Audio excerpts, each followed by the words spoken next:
I made a video on my old channel explaining why I thought Thomas Partey should be sold in the summer, and despite him being more than good enough to be our starting defensive midfielder, I explained why I thought that Arsenal should cash in for him and sell him and get a younger CDM in his place. I cited the fact that he always had an injury-struck season except for last season, and despite him being very good and arguably one of our best players when he's fit, he wasn't fit nearly enough, and this could be our last opportunity to get some sort of money for him before he gets too old or his contract expires. But since his return to injury, well, he has looked absolutely sensational, and bar a couple of rusty, sloppy moments that you would expect from someone that has been out for as long as him, well, Thomas Partey has helped take this team and midfield to another level, and he has been absolutely insane in the games he's played. But have these recent performances changed my mind on what Arsenal should do with Partey in the summer, or is the best move to still cash in for him and get ourselves a new, younger CDM? Well,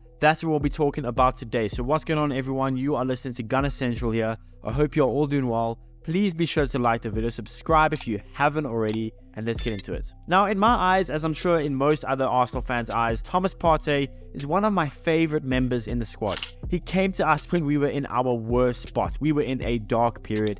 He believed in Arteta and his project, and he has always given everything when he plays for us, and now he's with us in our best moments. He is arguably the best progressive passer from CDM in world football. He is so good at receiving the ball and turning and driving into space. He is so good defensively. He is technically really good, and he brings tons of valuable experience to share with this young team. Thomas Partey is a game-changing CDM. There is no doubt about that. He is a defensive anchor. He has elite passes which helps our build-up play hugely. He allows Declan Rice to be able to play in his best position, which is that box-to-box 8 role.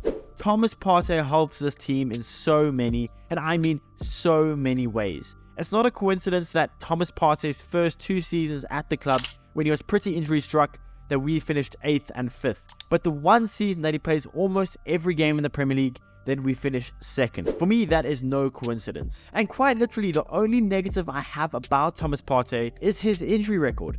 Thomas is without a doubt comfortably one of our best players in the squad.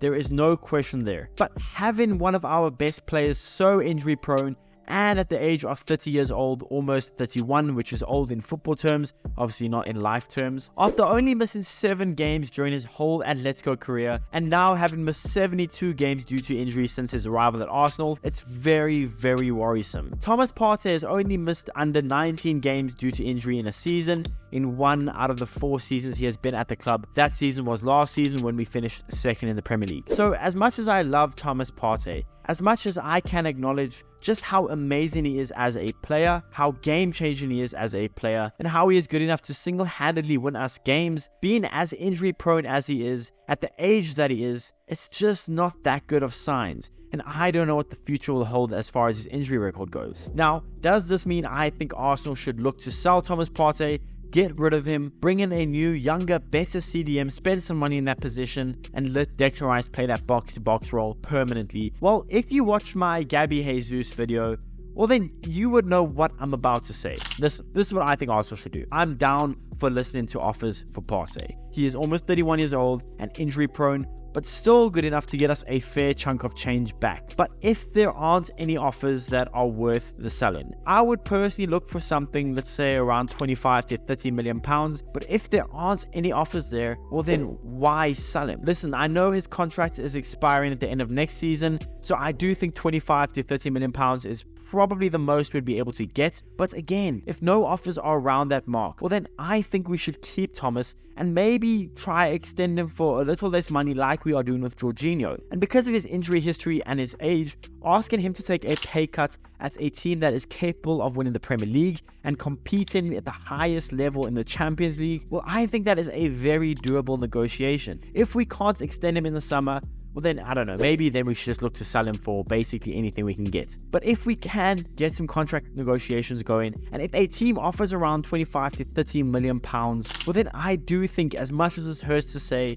I do think selling Thomas Partey would be the best move forward. But either way, if no offers come in that are worth our time, if they're all under £25 million, well then we should look to do our best to extend Thomas Partey for at least another 2 to 3 years, and hopefully he can stay fit and be our first choice CDM, or maybe, I don't know, just be a good rotational CDM to allow Declan Rice more rest. Because in my mind, like I said in the previous video about Yuri and Timber, this summer I think all Arsenal should focus on doing is getting ourselves a world-class striker. If that means we spend our whole budget on getting ourselves that striker, well then so be it. But if that's the case, well then we shouldn't just sell players for the sake of it. Keep Thomas Partey. He can be such a good utility player. He can play right back, he can play CDM, he can come off the bench, he can start games. I don't have any problem with keeping Thomas Partey, but if an offer comes around, say 25 to 30 million pounds, well then the best move in my opinion is to sell him.